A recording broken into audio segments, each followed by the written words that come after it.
सादर नमन आप सभी पवित्र आत्माओं को। हमें सिर्फ मन बनाने की आवश्यकता है। हम अपने मन से बोलें, हम अपने मन से बात करें।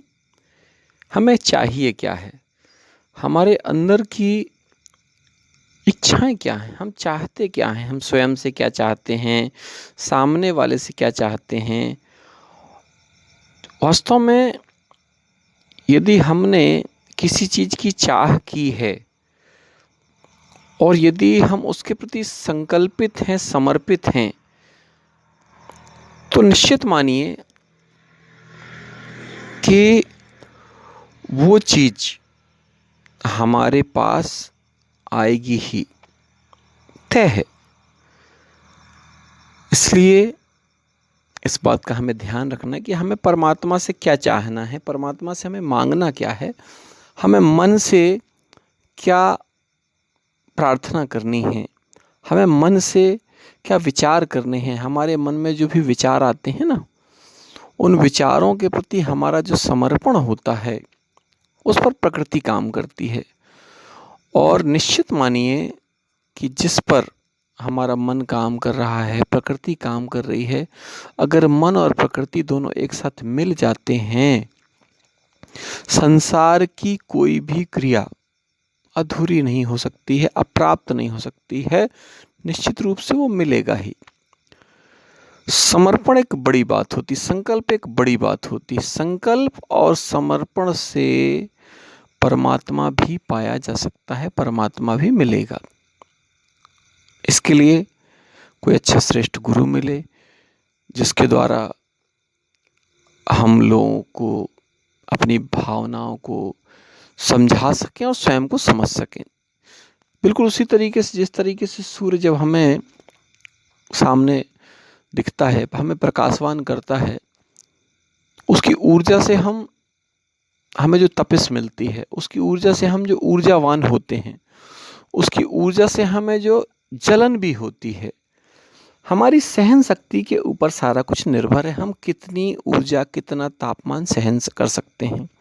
बहुत सारे लोग हैं जो बहुत ज़्यादा तापमान सह सकते हैं, बहुत सारे लोग हैं जो बहुत ठंड सह सकते हैं, बहुत सारे लोग हैं जो बहुत गर्मी सह सकते हैं, बहुत सारे लोग हैं जो ज़रा सा भी नहीं सह सकते हैं। उसका कारण क्या है?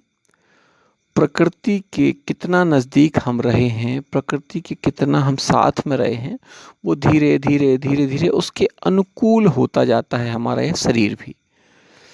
बहुत सारे तपस्वी जन हैं जो वस्त्र नहीं पहनते हैं, बहुत सारे तपस्वी जन हैं जो जल पर आश्रित रहते हैं, बहुत सारे तपस्वी जन हैं जो व्रत रहते हैं निरंतर। बहुत सारे ऐसे लोग हमको मिलेंगे समाज में, संसार में, धार्मिक। बहुत सारे लोग हैं, जब तक किसी को मार न दें तब तक उनको भोजन नहीं पचता है, जब तक किसी का नुकसान न कर दें तब तक उनको अच्छा नहीं लगता है।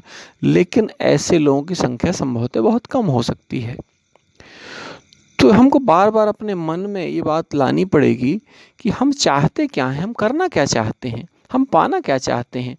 और जब हम बार बार स्वयं से प्रश्न करेंगे कि हम पाना क्या चाहते हैं, हम करना क्या चाहते हैं, हम पाना क्या चाहते हैं, हम करना क्या चाहते हैं, तो निरंतर जब हम अभ्यास करेंगे इस बात का कि मेरे द्वारा अच्छा ही अच्छा हो, मेरे द्वारा अच्छे पवित्र कार्य हों, मेरे कोई शत्रु ना हो, मैं किसी का नुकसान ना करने पाऊँ, मैं किसी के प्रति बुरा ना सोचने पाऊँ, मेरा मन किसी प्रति ग्लानि, द्वेष, विषाद, ये सब चीज़ें ना हो।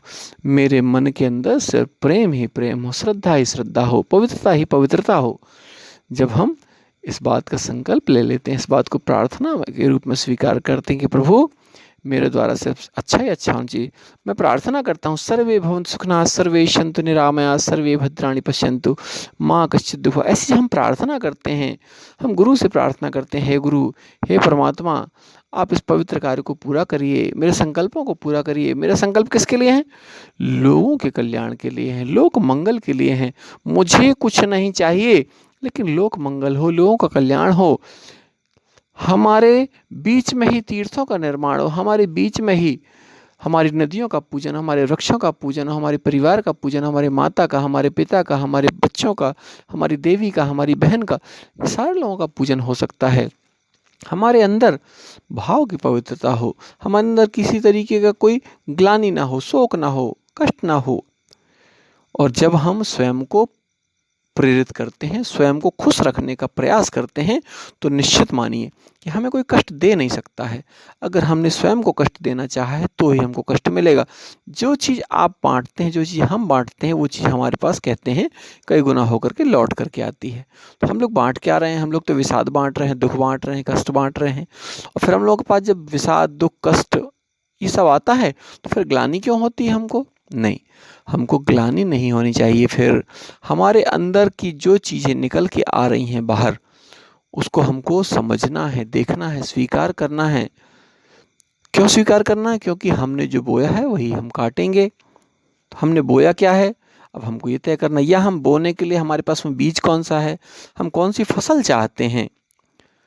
और जब हमारे अंदर इन सब चीज़ों का भाव पवित्र हो जाएगा, इन सब चीज़ों को हम समझने लगेंगे, ये वास्तव में हमारी ज़िम्मेदारी है। हमारा मन किस तरफ भागे, हमारा मन कहीं गलत जगह तो नहीं भाग रहा है, हम अपने मन को नियंत्रित करें। निश्चित है कि हम जिस मार्ग की तरफ हम प्रयास करेंगे, पूर्ण मिलेगा, नहीं मिलेगा इसकी बात नहीं, लेकिन हम जिस मार्ग की ओर चलते हैं, उस मार्ग के कुछ ना कुछ हमको स्थान तो देखने को मिलते हैं ना। उस स्थान के प्रति हमारी जो सोच है, उसकी हमारी उस स्थान के प्रति हमारी जो श्रद्धा है, जैसे ही हम किसी के प्रति श्रद्धा भाव से कोई भी काम करने का प्रयास करते हैं, उस श्रद्धा भाव का तुरंत असर होता है, उसका तुरंत रिजल्ट मिलता है। और ये निश्चित मानिए कि परमात्मा ने हमको, आपको एक पवित्र कार्य करने के लिए भेजा है और ऊर्जा भी वही देगा। तो आइए हम सब पवित्र चिंतन के साथ अपने मन को अच्छे कार्य में लगाएं, बार-बार उसे प्रेरित करें कि तुम्हें ही करना है और तुम निश्चित ही कर लोगे। तुम्हारे द्वारा कोई भी ऐसा कार्य नहीं है जो असंभव हो।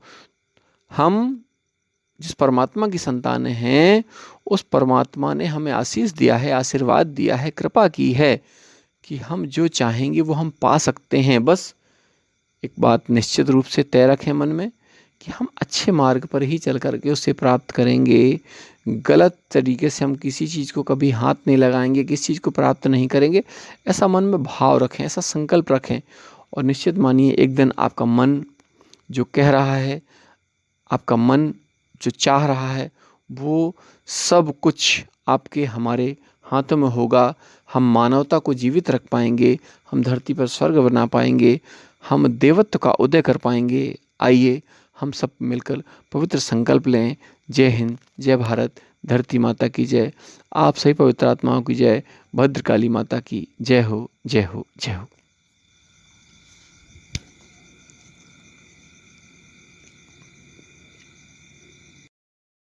बोले भारत माता की जय, धरती माता की जय, स्वर्ग नगरी तीर्थधाम विलायत कला की जय, हमारे प्यारे बच्चों की, आप सभी पवित्र आत्माओं की। चलिए। हम त्यागी जी के बच्चे हैं, हम सीधे साधे सच्चे हैं, नहीं कपट ना भेदभाव, दुनिया का मान बढ़ाएंगे, स्वाभिमान का जीवन जीकर अपना फर्ज निभाएंगे। हम त्यागी जी के बच्चे हैं, हम सीधे साधे